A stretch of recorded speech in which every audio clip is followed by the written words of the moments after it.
Today we've got with us the S trucks finally. We're doing a special on a 10-pack for $800, so it makes them $80 each. Closely we'll follow the U trucks.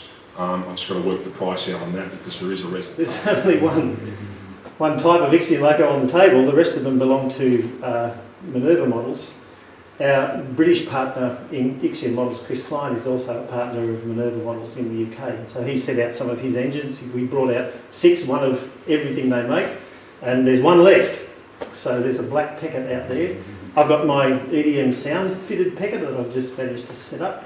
So if anybody wants to have a play on Rolling Road with the packet. Now it's interesting, at the last October meeting we had that big boy operating on the rollers, and the transformer was running red hot actually on that one. It was really, really bad.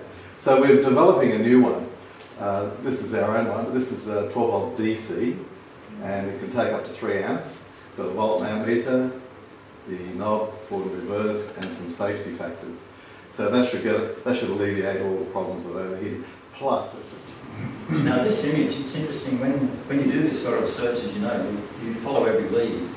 And I've spent a fair bit of time in the Mitchell Library, didn't miss it, trying to get some good images. Now I don't know if anyone's ever seen that before. I hadn't. And what it shows you is someone standing on Devonshire Street, the one we talked about at the bottom of the yard itself. The landmarks for you, there's a new engine shed here, the Stone Run.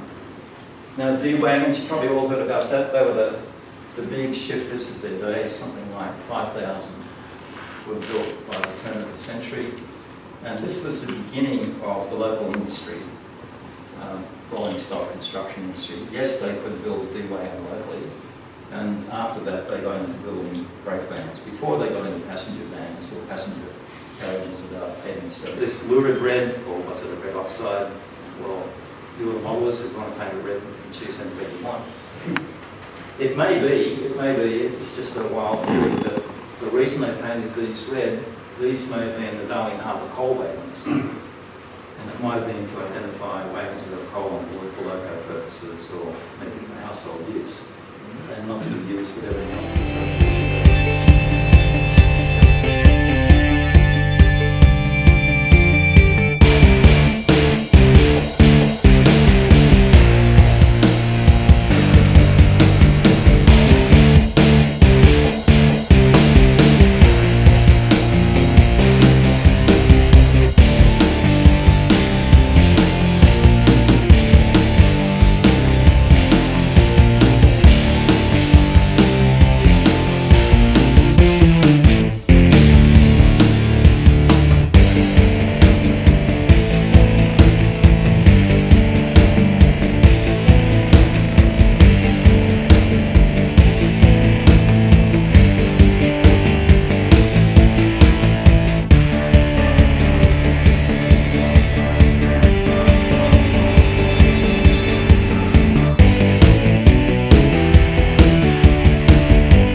Going through the Devonshire Street Tunnel to right to the end of it, and then you keep going and you go straight down to the Powerhouse Museum.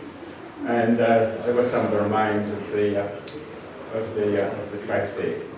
That's what you see looking north from above the bridge. I suppose it's really a bridge, they call it the tunnel, but it's really a bridge under Railway Square. Looking down the ABC building on the left there, where dairy farmers used to be. And the track in the middle there is the former upline to Darling Harbour. And there were tracks, the down line was on the right of the upline, and then there was a siding for TA Field. Part of the platform is still there. And there's also a signal on the wall is actually still there, or it was last time I walked down there.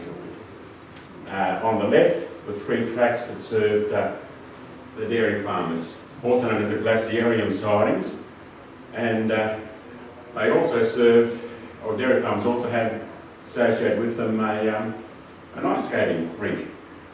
Well, you know, you're making ice, you might as well, you know, make a bit of extra money by having an ice skating rink next door. That's the double-deck wood shed on the left. Top level, see the top level, it's the main lines between that shed and C and D in the middle shed, sometimes called the middle shed, which almost went as far as the Piedmont Bridge. And then next to the water, we've got the A and B outward shed as well. We have flags for some of these sheds in our archives.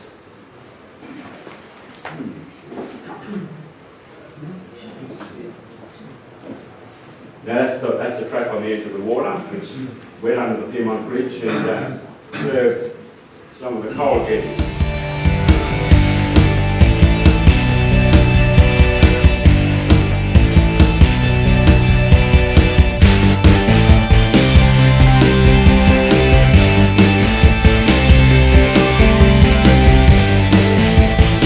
Today's topic is it's a little enigmatic, and it's an intention to try and draw your attention to the oft overlooked modelling topic of the railway staff. And I don't mean that big key that gave trains the right to occupy a section of track. No.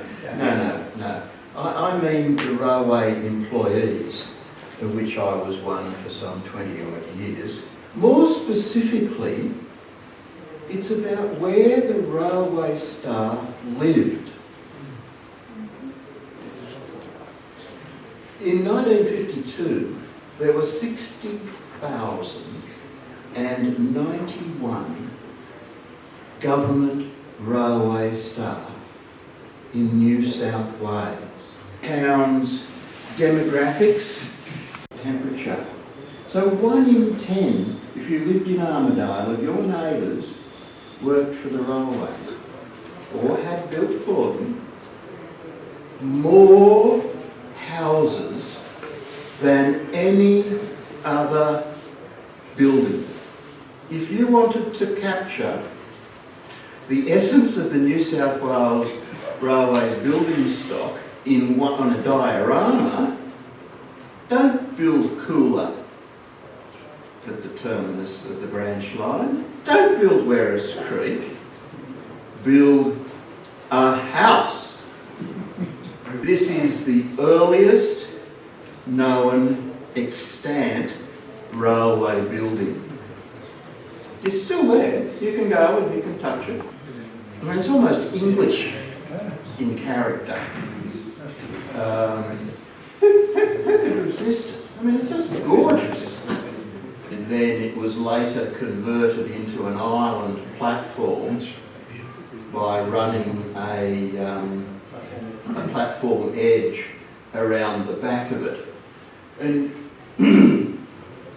you'll hear architects talk about front and back, and clearly we have a highly resolved, symmetrical, attractive building on the front, which was always facing the railways. The railway architecture addressed the railway as its front door, which is entirely reasonable. That's where the people were getting off the train and getting on the train. And they quite often left the back of the building much less well resolved, with plumbing hanging off the external walls and rainwater tanks. And the one on the right, on the left, is the gatekeeper's cottage at Uralla, and that forms a standard gatekeeper's situation.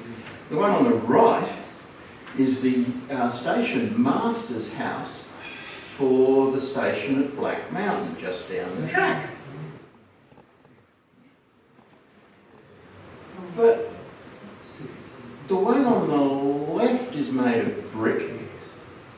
The one on the right is made of timber.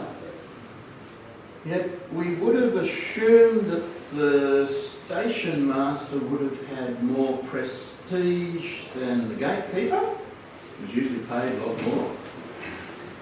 and yet he's living in a lower standard accommodation. Maybe we need to back up a tiny bit. Let's try and get some sort of idea. What is a layout? What's a diorama? What sort of terminology we're using here? Because we often talk about things in a certain way, and others have different opinions on what we're talking about.